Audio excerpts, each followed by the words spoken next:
Hi, I'm STACIE DEBERRY, founder of Sports Basics, where in 30 minutes or less we will teach you a new sport that you can become a huge fan of. This is my quick tips video, and this video is designed just to give you a couple of tips that you can use that will help you start learning and enjoying a sport. I've got 7 quick tips, and I'm glad that you've decided to join me for them. My first tip might seem simple, but it really makes all the difference. And it doesn't matter if this is for football, basketball, hockey, soccer, any sport that you're watching, these tips will be great for. And my first tip is to pick a team and support that team. It's just that simple.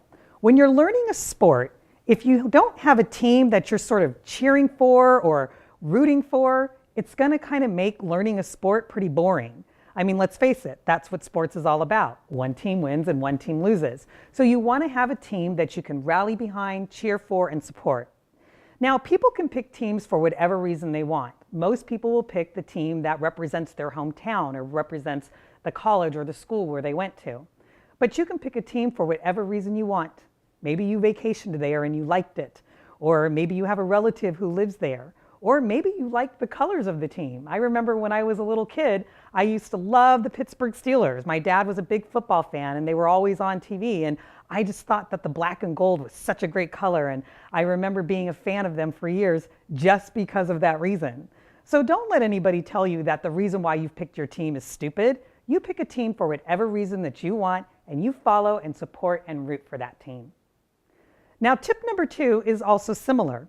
You can pick a player. Perhaps there's a team that you can't really find yourself getting excited about, but there's a player that you can. And if there's a player that you like, again, for whatever reason, maybe you think he's hot. Maybe you were inspired by his backstory when you heard something about him. Maybe you like the commercials he does. Whatever reason it is that you like that particular player, you can pick a player and support that player and cheer for them and root for them throughout the game. Now, personally, I actually tend to support players when it comes to professional football and teams when it comes to college football. And that's because in the pros, I know that my player is going to move around a little bit, but in college, that player tends to stay with the school where they are. So that's the way I do it. I follow players in pros and I follow teams in college, but you can do however you want. Pick a team, number 1, or number 2 tip, pick a player, follow them and support them. Now, tip number 3, when you start learning a sport, is to watch it on TV. And that might be contradictory to what you've heard, because a lot of people will tell you that there's nothing like being at a live sporting event. And that is absolutely true. But when you're trying to learn the game, it's actually better to watch it on TV till you really understand it. And the reason is that TV provides you with so much technology and so much help that it will make learning the game much better for you. So let me give you an example. If you're watching football and there's a play where the player fumbles the ball, they might be trying to decide, well, was his knee down or was it not?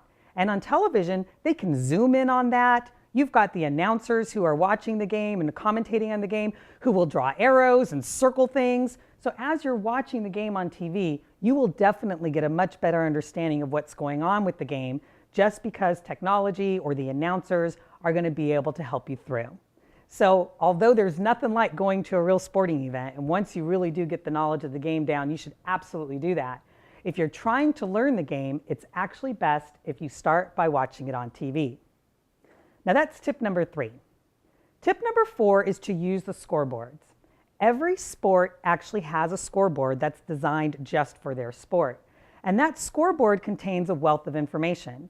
It'll let you know what quarter they're in, or period, or inning, depending on the sport. It'll let you know, obviously, the score, which is why it's called a scoreboard. But some scoreboards, depending on your sport, will let you know how many penalties each team has. It'll let you know which team has possession of the ball. You can find out if the game's in overtime. There's a lot of information that you can find out from just paying attention to the scoreboard. And the scoreboards, you will find them at live events, and you'll find them on TV. At the live events, you'll see them. They're usually big and electronic these days and kind of hard to miss. But on TV, sometimes the scoreboard will be underneath the game or in a corner on the box at the top of the game. And pay attention to what that scoreboard can tell you. If you're not sure, ask somebody, what does this mean and what does this mean? And once you understand the scoreboard throughout the game, pay attention to it. It will teach you a lot that you need to know, and it will make learning the game a lot easier for you. Now, tip number 5 is to watch the game with friends. Sports is social. Why do you think people gather all the time to get together at sports bars or at people's home to watch the Super Bowl? Because sports are social. It's fun when you're with people and you can cheer with someone else and high five someone else when there's been a great play or something that's taken place. So watching the game by yourself, especially if you're learning it, you're probably going to find that you're not enjoying it as much and you might very, very quickly lose interest. So if you're just learning a sport, it's going to be best actually to watch it with groups of people. Invite a friend over or go join a friend at their house or go to a sports bar, even if you don't know anybody, and sit with people in the bar and pay attention to the game. You'll find that as you cheer for your team and you have somebody to high five and somebody to say, wasn't that an awesome play with, that's going to help you get more and more into the game as well. So that's my other tip, is to watch it with friends. And I have had the unfortunate experience of watching a great game by myself. There's really nothing like being able to share the excitement with somebody that you know. Now, tip number 6 might be kind of unique just to me, or maybe just to women, or maybe just to those of us who don't like to waste a lot of time. But tip number 6 is to use your downtime productively. Let me explain what I mean by that. In some sports, like baseball and in football, there is a lot of downtime. Hockey and basketball are a bit more fast-paced than soccer, and the game kind of goes on all the time. But football is my personal favorite sport, and there is a lot of downtime in football. There is only certain points in the game where there's actually something going on. A lot of the rest of the time, the ball's just dead, and the team's huddling, and they're trying to decide their next play. And those are things I don't really need to pay close attention to. So what I've done is that I've learned to use my downtime productively. I will grab a stack of coupons and start cutting coupons. I will get laundry and fold clothes. I will prep dinner. There's a lot of things that I will do during that downtime. Update my Facebook status, play words with friends with somebody. So then that way I don't feel like I've spent all day just sitting around watching football, not doing anything. And if you're my kind of personality, even though I love it, that can make me feel like I've wasted a whole day. So instead of feeling like I've been unproductive just watching football, I go ahead and make sure that I do something else. And there's plenty of things that you can do during your downtime that won't make you feel like, oh my gosh, I'm wasting all my time watching football or watching sports and not getting anything else done. So use your downtime productively, and you won't feel so guilty about indulging in your favorite sport.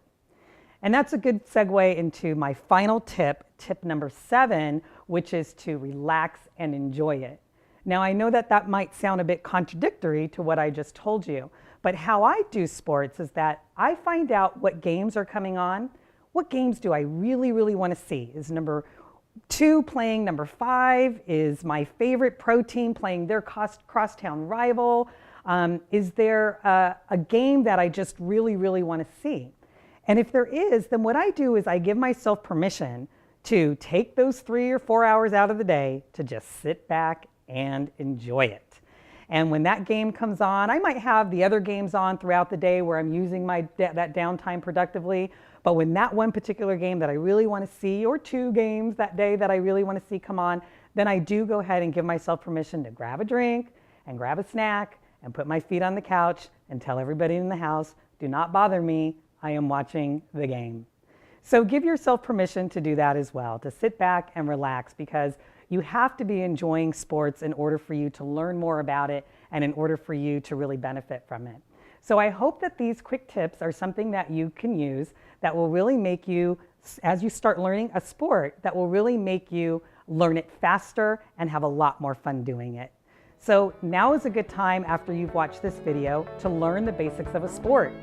So if you haven't already, take a look at the basic videos, which again will teach you in 30 minutes or less how to watch and enjoy a spectator sport. So I encourage you to do that. Thanks for joining me, and I'll see you soon.